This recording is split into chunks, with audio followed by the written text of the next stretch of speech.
Bagume panwo sa o, nona mujanu de fi agbon o. O sa wese o, ekan koko fi o pa no pie.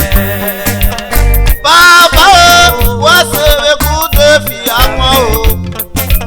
O sa wese o, ekan koko fi o pa no pie. Uki aje, ugu mi era me o. O sa wese o, ekan koko fi o pa no pie. Akebe sukiene o, anave mi aje me o.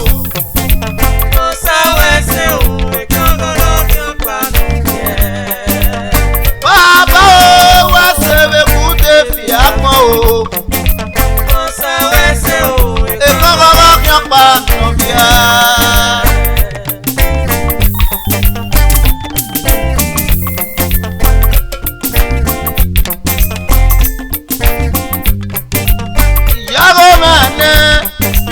Milana meruo isago mana yopina na we na meyo isago mana yopina milana meruo isago mana yopina na we na meyo ya sana mujana debe baya sasi ya mi omo o atega o we adeve ga be bia emona debe bia ropa Propagi kpewuse, emona debe bia o.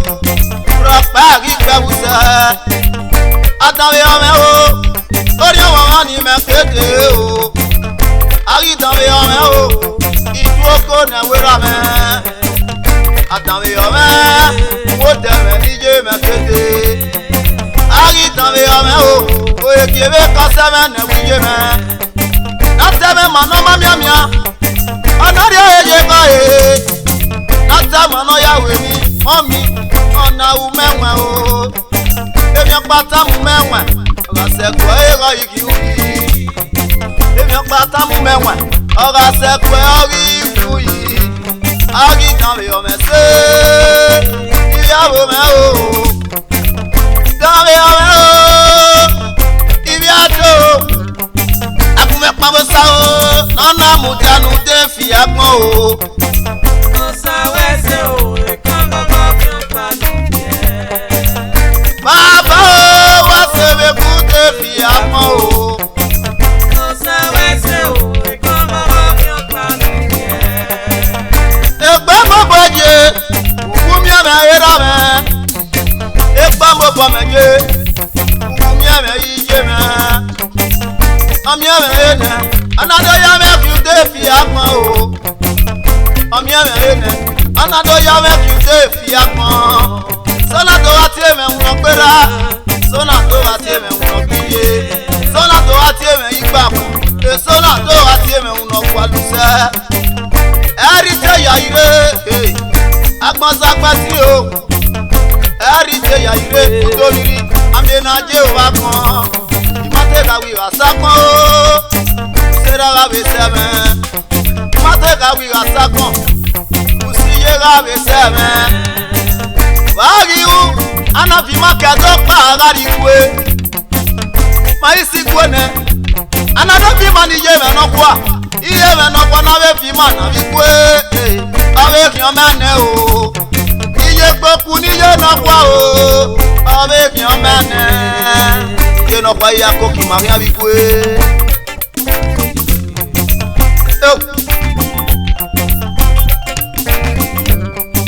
Atapana dore o. Iye no kwa na winye di ko. Ogi go wa o ma mi o wa no ya si mana. Ana bi ma lele pe adugbo. Na kana me egwa ezebe nunu. Se wo mo mo ni ki ya fi ati ye no kwa iwe ohwa. Mari sugbo ako Bernardo mu mo we o. Mari sugbo ako Bernardo mu mo we. Evani na da so ahwa. Ako be mu mo we o. Ahwa ako be mu mo we. Iye no kwa ma se ti za ko be ni mo were. Ona pa me yeke. Omu meri wa ma do te ku papa be gbo. O izere ko be ma fi an wo we tenedere. wase o iye gbo fun ere ni iye no kwa unu me na pa be ma pise na do pa pise ri pa iye no kwa te yo to ye gbeji iye no kwa ri je gbeji na usana de gbuse o iye no kwa ri je gbeji mama yiga mi e ba otani kweso na le abase ni kweso na le o oturo wiyaga mu ikera momi ropa mamu aboye omo ni meteja oji wiyaga wewira lele me owe ni ga itin baba owe yan bi me omo ni meteja oji wiyaga wewije lele me o owe ni ga itin je owe yan bi me owe na bi ma no ene no koka o na bi ma no o ene no koka wani ko ki ma wa wo amanja waya wa wese wani ma lele mi na gbon ba ta lele mo waya wa wese wa ri se o enira me ba ma fi o wa ri se o elije me ba ma fi waya fe wa wese egbira me egbiye me waya fe wa wese pẹ̀lú waya ko ki ma wa wo amanja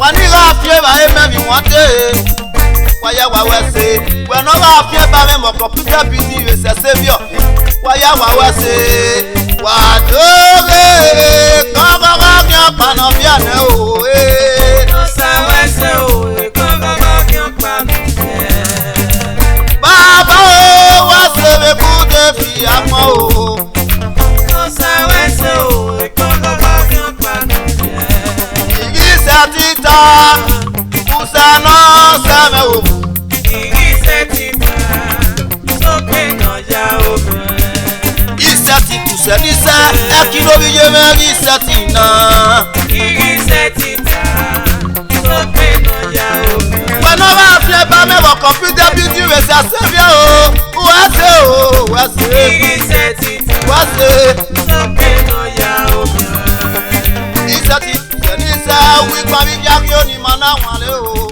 igise tita sope no ya o idoyi wana pon salobo akodudu apama seveve no ya mudianu defi agbon ya jere ke ni ma be kino bi ye me kede iseti timi ni mi o amagun e timi ni mi agbon mi uwi gban wi kiakio e ma na won aladian e o salobo ana mudiani ma salobo wese wagun me pon wo sa o nona mudianu defi agbon o